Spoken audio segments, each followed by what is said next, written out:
Pack your bags, we're headed on a big old ride. With dreams of sunlit shores and the open skies. From the hills of Cyprus to where the world collides. Hey everyone, welcome back. Now today, we are going to be doing something a little different. Yeah, this one's a bit unusual. We've got excerpts from a blog. Right? Log. Called A New Life Planned in Cyprus. Mm-hmm. But the post we're looking at is about Crete. And not just about Crete, but a trip they took to Crete. 5 years before they moved to Cyprus. 5 years before the move. So it makes you wonder, what's the connection? Why is this trip so important? Yeah, what's going on here? So the blog is written by Rob and Mandy. Rob and Mandy. And they seem to have been keeping this blog for quite a long time. Yeah, they've got entries going back decades. It seems like just kind of chronicling their life. Yeah, and all the ins and outs and adventures. But this one post stuck out to us. This one from June of 2001. Yeah, what's so special about June 2001? Well, they took a trip to Crete. They did? They flew from Cardiff. Okay. To Crete. To Gouves. Gouves. And stayed at a place called? The Marie Kelly Apartments. Yeah, so they're in Crete. They're in Gouves. Okay. They decided to get out and see a little something. Yeah, you can't just sit around, right? Exactly. Got to get out there. So they go to Agios Nikolaos. Agios Nikolaos. Beautiful area. Yeah, it's gorgeous. But they don't really say much about it. No, they don't. They're kind of like, oh, yeah, we went there. yeah, it was really hot that day. Yeah, it was really hot. Moving on. Almost like they didn't really want to go there in the first place. Well, they didn't stay there very long because the next thing you know, they're hopping on a boat. And they're headed to the island of Spinalonga. Spinalonga. Which was once a Venetian fortress. Okay. And then later was used as a leper colony. And this is where the blog post takes a turn. They spend a lot of time talking about Spinalonga. Way more than Agios Nikolaos. Way more than anything else on the trip. It seems like they were really moved by this place. Well, it's a pretty moving place. I mean, when you think about it, this was the last active leper colony in Europe. Yeah. Abandoned in the mid-20th century. Wow. It makes you wonder, what was it about Spinalonga that they connected with so strongly? Yeah, why emphasize this one spot?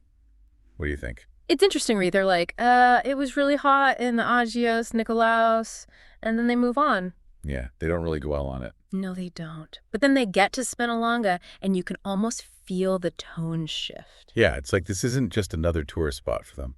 Right. Like they're searching for something more. Yeah, and maybe they found it on Spinalonga.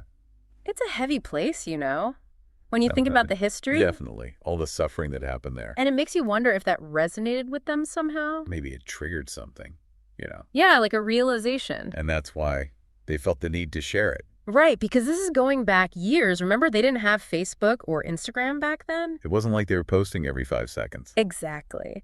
So this blog post, even though it's short, it was intentional. Yeah, they chose to write about this. They did. So they were clearly moved by Spinalonga. But then they're like, oh, and by the way, we had this amazing lamb. Imitaxis brandy. Like after all that heaviness, they're like, let's eat. Well, you got to find that balance, right? That's true.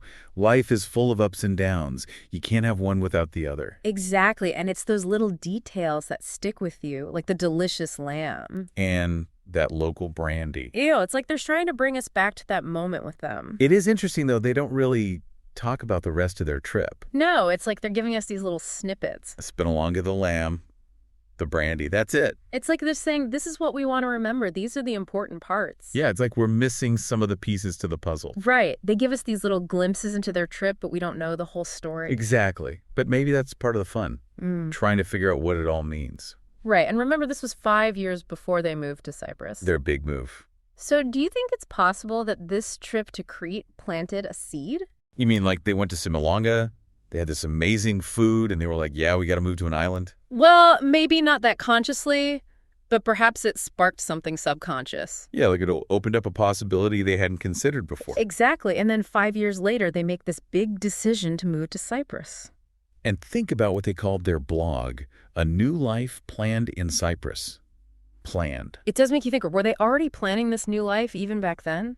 It's like maybe this trip to Crete was a turning point for them without them even realizing it. That's a really interesting thought. And it just goes to show you how powerful travel can be, you know? Oh, yeah, definitely. These experiences can stay with us, shape our lives in ways we never expect.